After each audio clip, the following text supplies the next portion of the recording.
Good evening and welcome to the Phantv midweek update.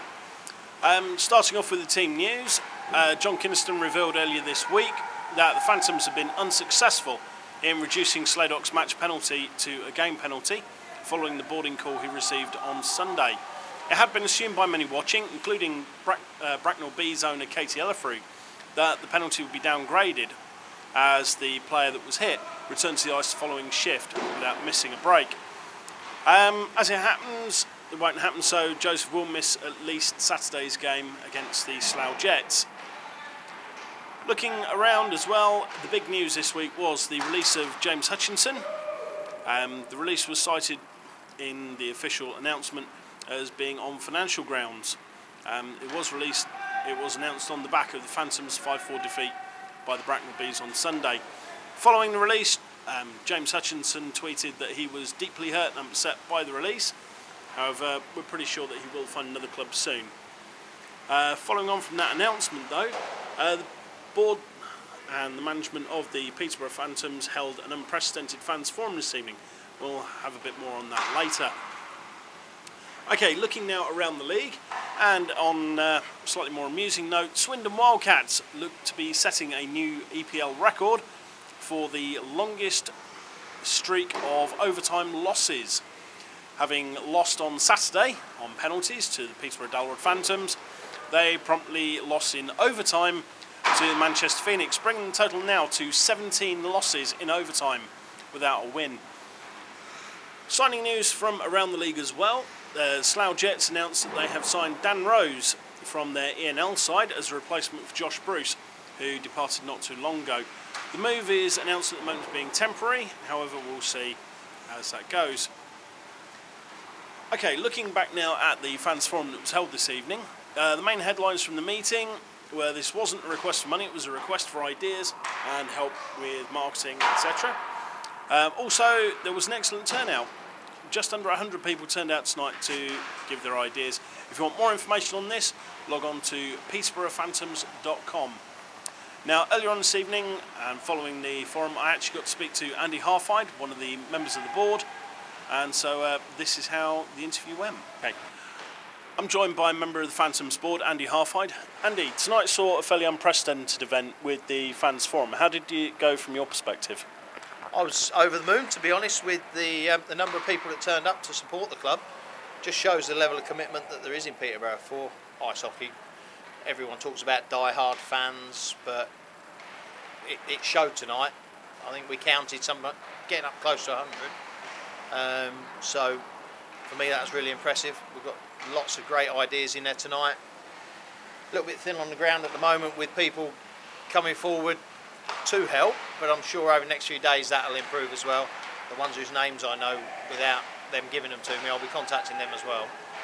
I see it as a good stepping stone for the club. Excellent. Now, if anyone else wanted to come forward to help, what would be the quickest way for them to get in touch? Best way, on the Phantoms website, there's a list of contact email addresses for everybody. I believe mine's Andy at peterboroughphantoms.com. Excellent. Now, the other point that came out this evening has been it wasn't at all a request for money, it was a request for ideas. Now, you've said yourself this is a positive step forward, but it's not something that's happened really before with the Phantoms. Is this something that's going to be maintained? In the time that I've been part of Phantoms, I've not seen it happen.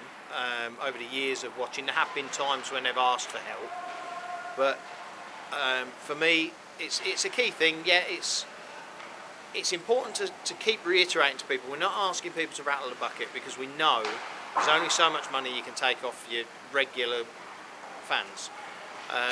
So we need help on many key areas, marketing, IT, sales in general, match night experience. You know, we want to really bring the match night experience up so people go home and start talking about what went off ice as well as on ice. So we're appealing for help on all those fronts really, and it is, I suppose on that part of it, it is a first for the club. Excellent. Well, not going to keep you too much longer because it is getting late now, so Andy, thank you very much. Thanks, Dan. Okay, welcome back. So there you go, from the management themselves, if you can help, let them know. Okay, despite the drama of last week, looking now forward to the weekend, the Phantoms are in action this weekend in a double-header against the Slough Jets. The away leg is on Saturday at the Hangar in Berkshire, and then the home leg is here, 5:30 on Sunday. Now Slough are coming off the back of a blank weekend, and we'll be looking to get back to the winning ways. Phantoms, on the other hand, will be looking to put Sunday's result behind them as best they can. Now, the two previous meetings between the Phantoms and Slough Jets have ended one apiece. First game went to Slough Jets 4-1. Second game went to the Phantoms on a 3-0 shutout. Definitely a night that Rocky will be looking to forget. However, he is on our list of players to watch. Now, Greg Rockman, despite, like I say, Jets being shut out last time they were here, he is still one of the best netminders in the English Premier League, so he's worth having as a view.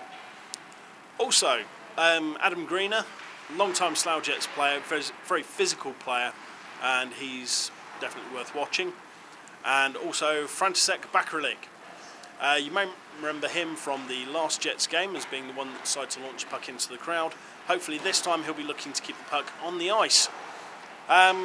Finally, the ones to watch, I think, Brit signings, Aaron Connolly, who really has proven to be an excellent Brit player for the Jets, putting away a good number of points this year, and the new signing, Dan Rose. Okay, well that's about it for us for this week. As I said earlier, Phantoms are in Slough on Saturday, playing the Slough Jets. If you want to keep an eye on them and on the results, log on to www.peterboroughphantoms.com. You can pick up all the actions on the forum there. And also, Phantoms are here on Sunday, 5:30 PM at Planet Ice here in Bretton. Tickets are available in advance up to 24 hours before face-off for £12. If you buy them on the night, they're £13. Okay, that's it from us. Hopefully we'll see you Sunday. Come and enjoy the hockey. Good night.